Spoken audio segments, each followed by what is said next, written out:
Shalom, bem-vindos ao canal. Vamos falar hoje a respeito da Parashat Hashavua, a Parashat Kitetse, que está em Devarim 21, a partir do versículo 10. Vou começar a leitura. Quando saíres à guerra contra os teus inimigos, e Adonai teu Deus os entregar em tuas mãos, e deles levares cativos, e vires entre eles uma mulher formosa, e desejares, e a tomares para ti por mulher, então a trarás para dentro de tua casa, e ela raspará a cabeça, e deixará crescer suas unhas. Tirará o vestido de seu cativeiro de sobre ela, ficará em tua casa, e chorará a seu pai e a sua mãe por um mês. Depois estarás com ela, desposá-la-ás, e será para ti por mulher. Baruch Hashem. Nós lendo né, esse princípio desta parashat, na leitura do Peshat, da parte simples, né, do entendimento literal, é um ensino para o povo de Israel, né, que dos cativos, ou seja, das pessoas da terra que não são do povo de Israel, ou seja, dos estrangeiros, o israelita, o judeu, ele tem o direito dado pelo Eterno de desposar uma mulher pela qual ele se sentir atraído, né, que se sentir se apaixonar por ela, poderá então trazê-la para a sua casa. Isso significa o quê? Trazê-la para o meio do povo, fazer dela, então, uma convertida, né? Primeiro ela tem que passar pela conversão para o judaísmo, para a fé de Israel. Depois, ela será raspada o cabelo. Esse cabelo, ele vai estar demonstrando a clipar, ou seja, os pelos, quando a gente vai ver o significado, significa clipar, clipot significa casca de haverá, né? Casca de pecado, né? Toda aquela questão de armazenamento de pecados, ou seja, então ela tem que passar por uma limpeza espiritual, né? E também ela vai deixar crescer as unhas. A questão da unha é porque a unha é o material do nosso corpo físico que tem ligação ao corpo primordial. Com isso, as unhas, elas são muito, como eu posso dizer, cobiçadas pelas clipotas. Então, isso é para deixar esse sentido de deixar a mulher crescer as unhas. É no caso de você estar observando se essa mulher vai alimentar ou não as clipotes, para a partir dali, se ela vai parar de alimentar as clipotes, se ela vai deixar essa unha para alimentar clipotes no sentido espiritual e não essa questão do físico. Claro que no literal, né, poderia acontecer pelo fato de que ele vendo a mulher num estado, né, assim, mais desarrumada, sem cabelo, com a unha sem arrumar, sem limpar, e aí ele pode desistir daquela mulher e evitar de se casar com estrangeira, vendo aquela mulher naquela situação. Contudo, no sentido do segredo, né, do ensino, está ligado a dar ou não, que essa mulher vai dar ou não alimento aos demônios que ela dava antes, com suas práticas, né?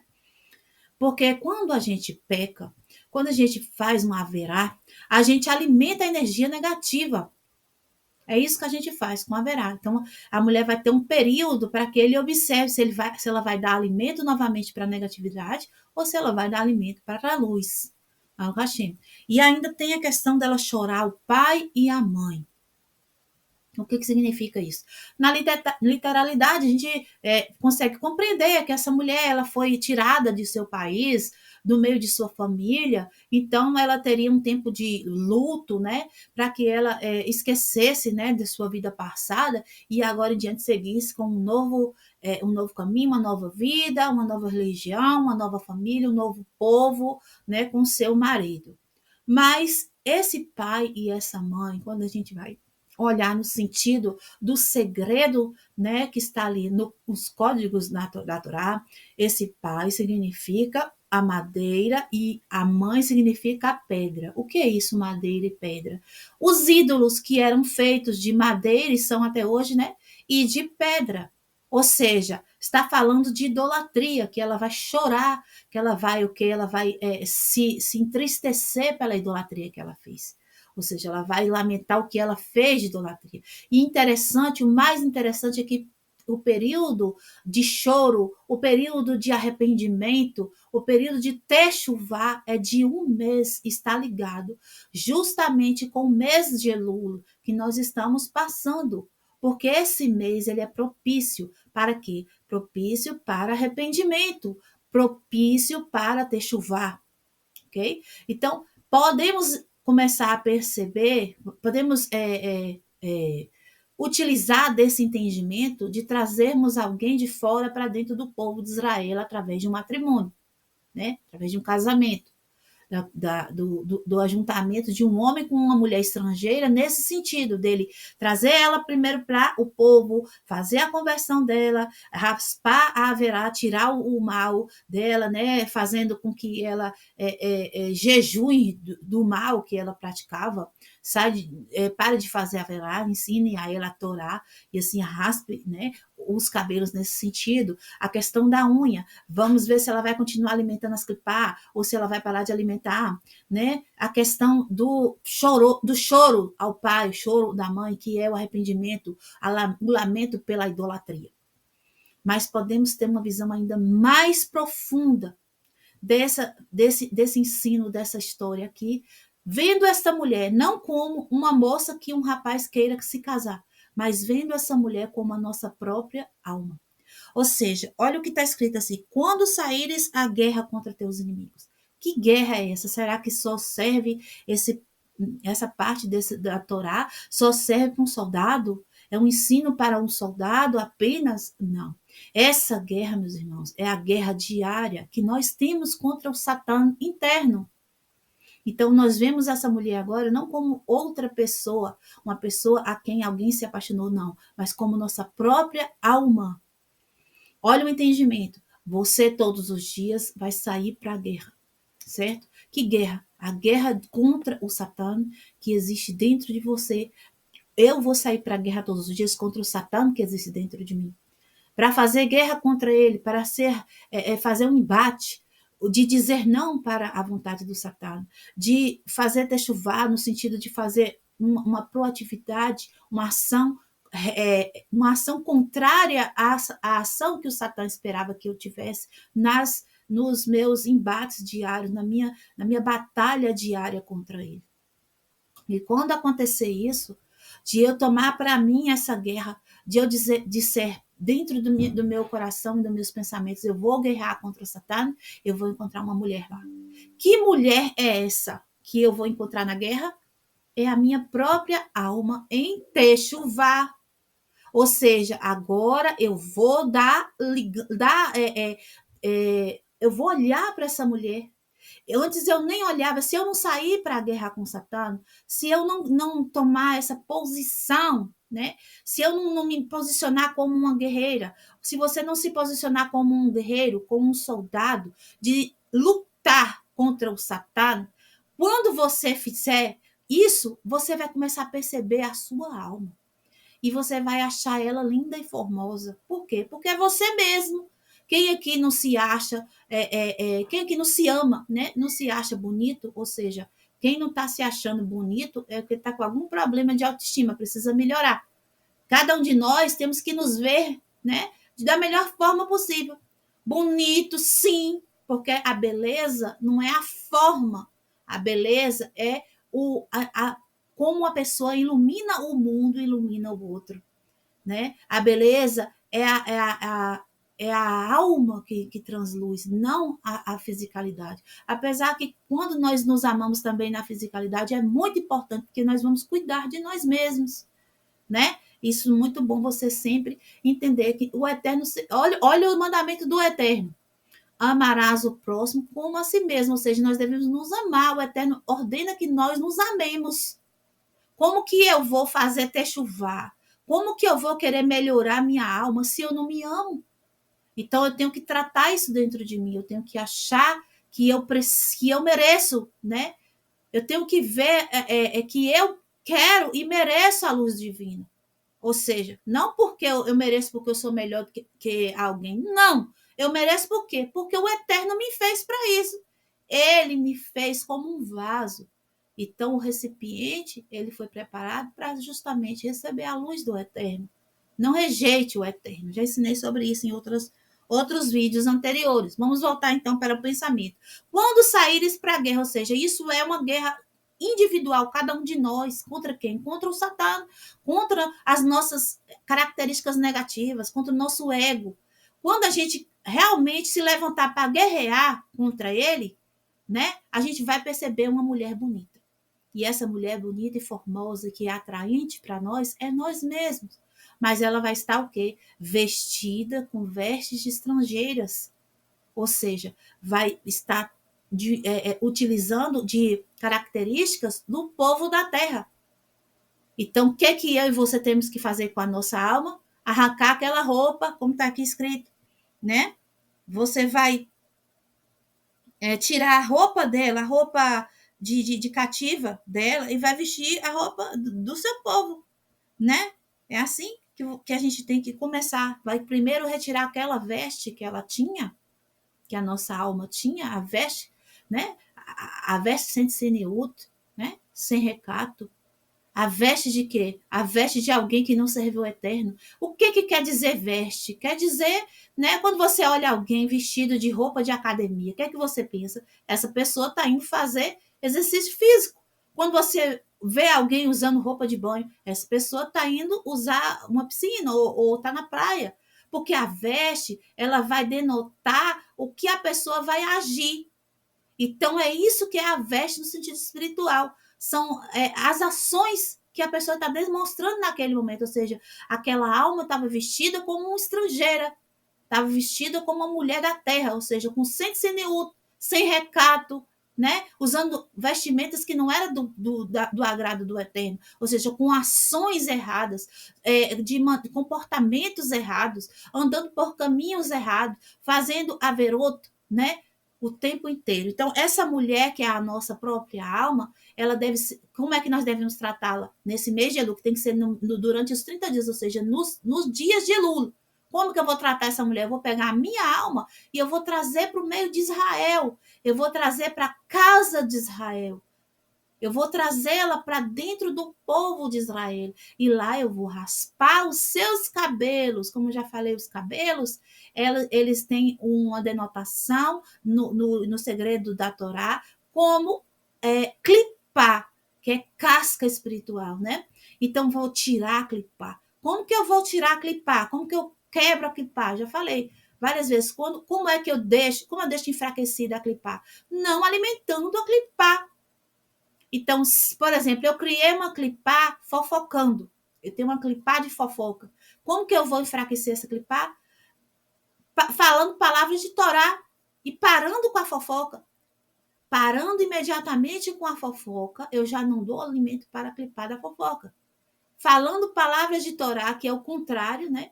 Palavras de língua santa, ao invés de língua Lachonará, falando, ao invés de eu falar Lachon do mal, a língua do mal, Lachonará, eu passo a falar Lachonakodas, ou seja, eu falo palavras sagradas, falo em hebraico, começo a rezar as rezas em hebraico, e isso vai começando a purificar a minha boca, ou seja, vai começando a enfraquecer a clipar que eu criei com a fofoca. Então, é isso que é rapar o cabelo. Então, eu pego essa mulher que é a minha alma, vou entrar com ela na casa do povo de Israel. Os costumes do povo de Israel. A roupa já não é mais a roupa do povo da terra.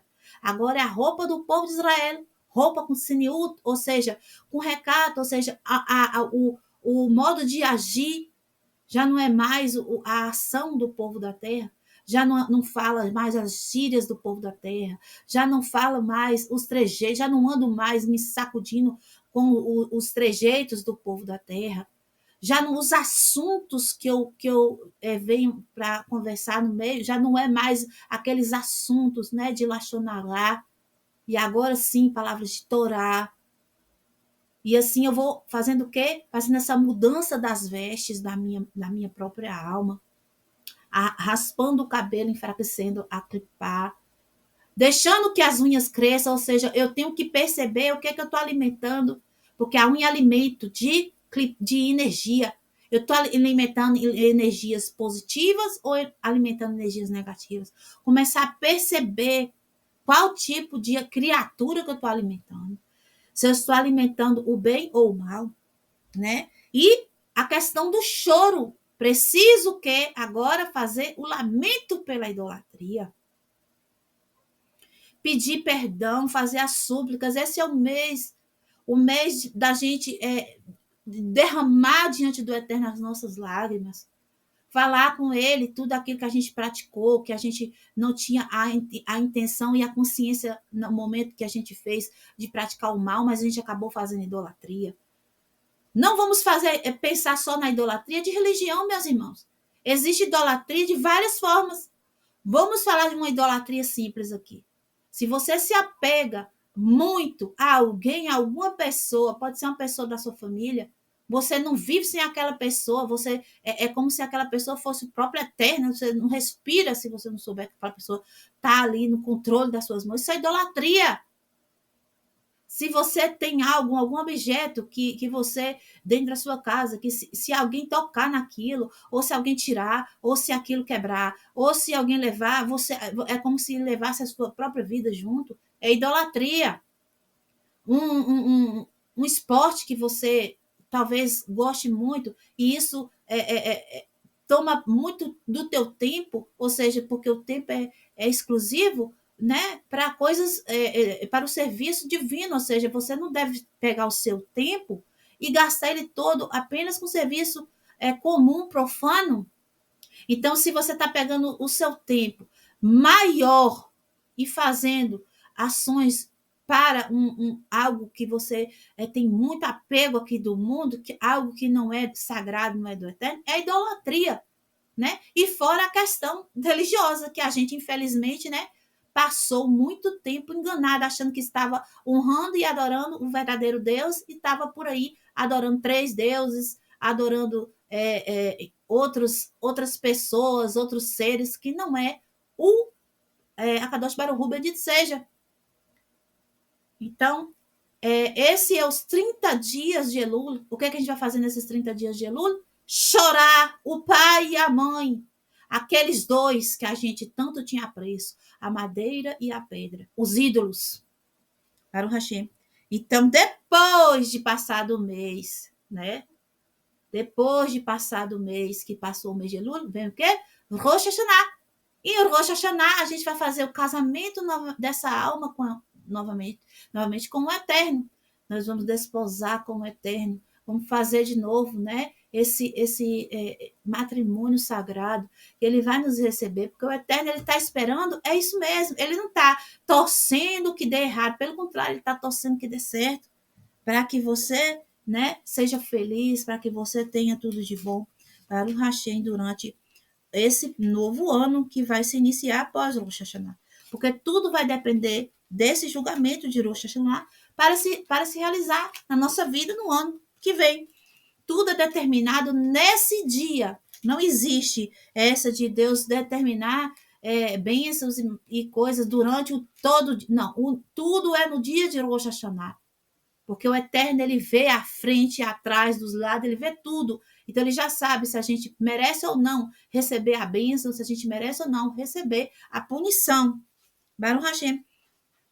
Essa parashiot muito grande, graças a Deus, bendito seja o Eterno, cheia de mandamentos, né, os irmãos?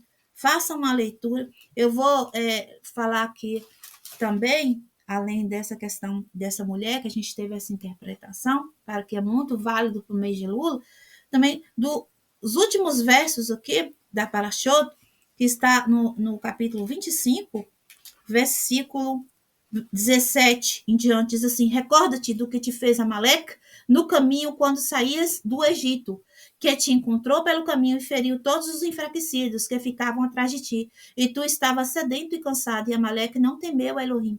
Quando, pois, Adonai teu Elohim te der descanso de todos os teus inimigos em redor, na terra que Adonai teu Elohim está te dando por herança e possuí-la, Apagarás a memória de Amaleque de debaixo dos céus e não te esquecerás. Olha só, isso é um mandamento do Eterno.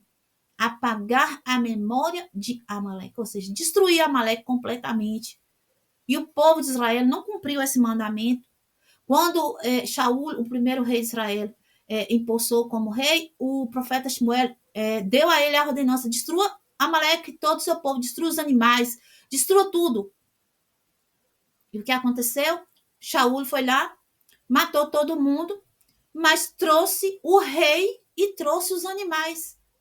Shmuel chegou já e para ver o que tinha acontecido. Ele disse: que barulho esse de berros, de animais, o que é isso? E Shaul falou: não, é porque eu trouxe dos melhores das crias do gado, das ovelhas, eu trouxe para sacrificar ao Senhor. E trouxe e também está cativo o rei.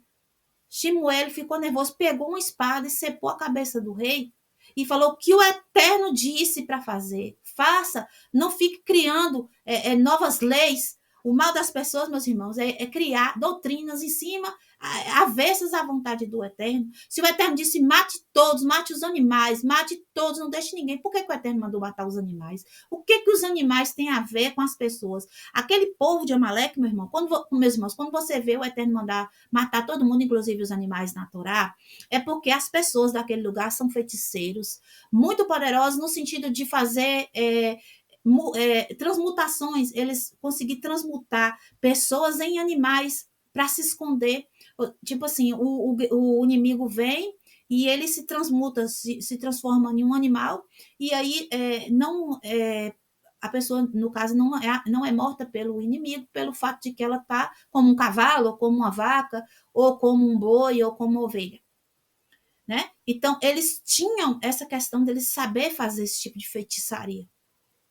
Então, no meio dos animais, estavam pessoas ali transmutadas, que iriam dar continuidade às almas, né, daqueles amaldiçoado povo de Amaleque.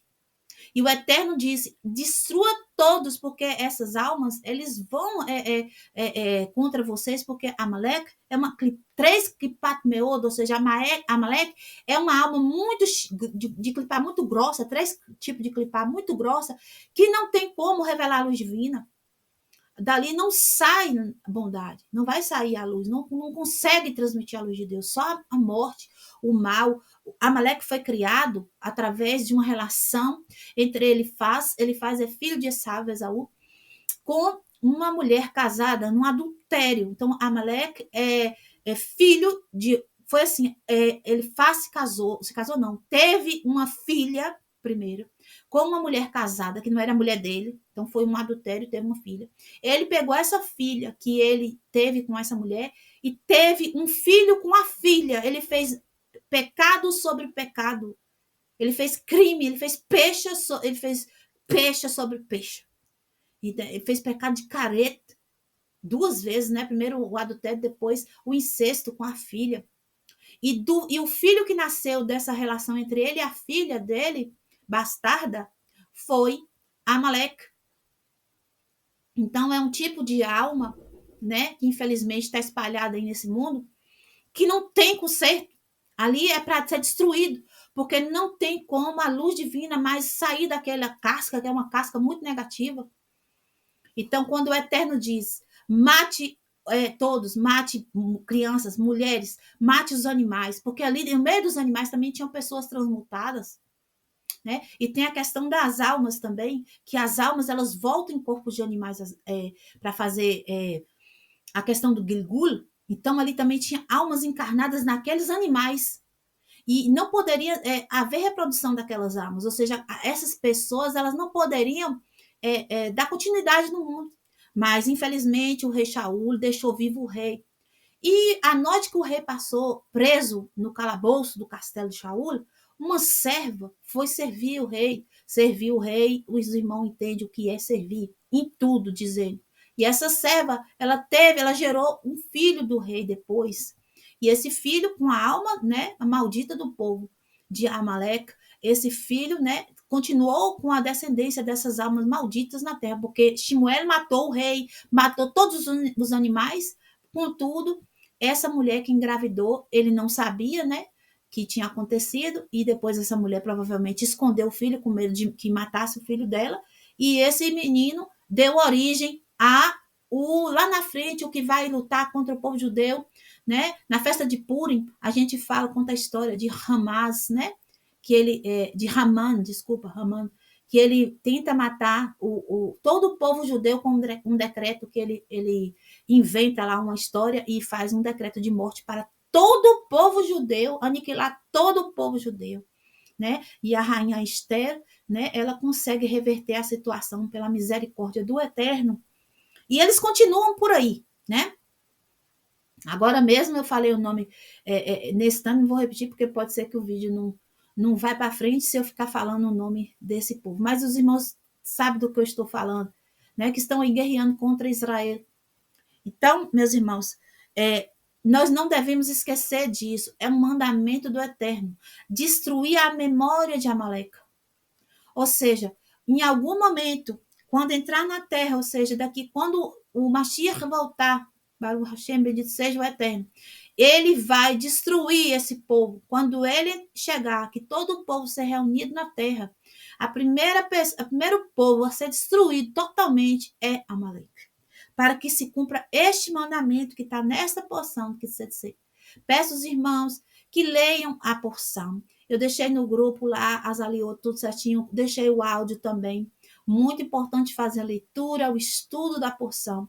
Lembre-se, nós estamos no mês de Elul. Faça essa questão de trazer para você o mandamento, ou seja, estudar a Torá e mandamento. Comece a partir de agora. Estabeleça no seu dia uma agenda, 20 minutos de estudo, meia hora de estudo, 1 hora de estudo, tanto que você conseguir, se você trabalha fora, consiga encaixar ali no seu tempo, algum momento. Não podemos simplesmente dizer, mas eu trabalho, mas eu estudo, mas não tem desculpa, povo de Israel, serve ao Eterno. Você é servo do Eterno, ou então você serve ao ego, a Satã. Qual que você vai escolher? Quem você vai servir? O Eterno ou o adversário, o ego, aquele que quer destruir a possibilidade de você ser redimido, de você receber a redenção, né? Então, esse mês é um mês chave para ter chuva. Vamos lembrar da questão, né, que está aqui no início da Parashat. Sair para a guerra, você precisa guerrear todos os dias contra o Satã. Não descanse, não fique achando que o Satã não está trabalhando, porque o Satã trabalha 24 horas por dia. Ele não vai descansar. Um momento como a gente acha que, não, agora eu não vou ser atormentado por Satã, não, eu vou ficar de boa. Não existe isso. É o tempo todo a guerra para o lado dele, ele está aceso. Então nós devemos também nos levantar e sair para a guerra contra ele. E nós iremos vencer pela bondade do Eterno. Baruch Hashem, que o Eterno abençoe a todos. Shalom, shalom e Lehi Traut.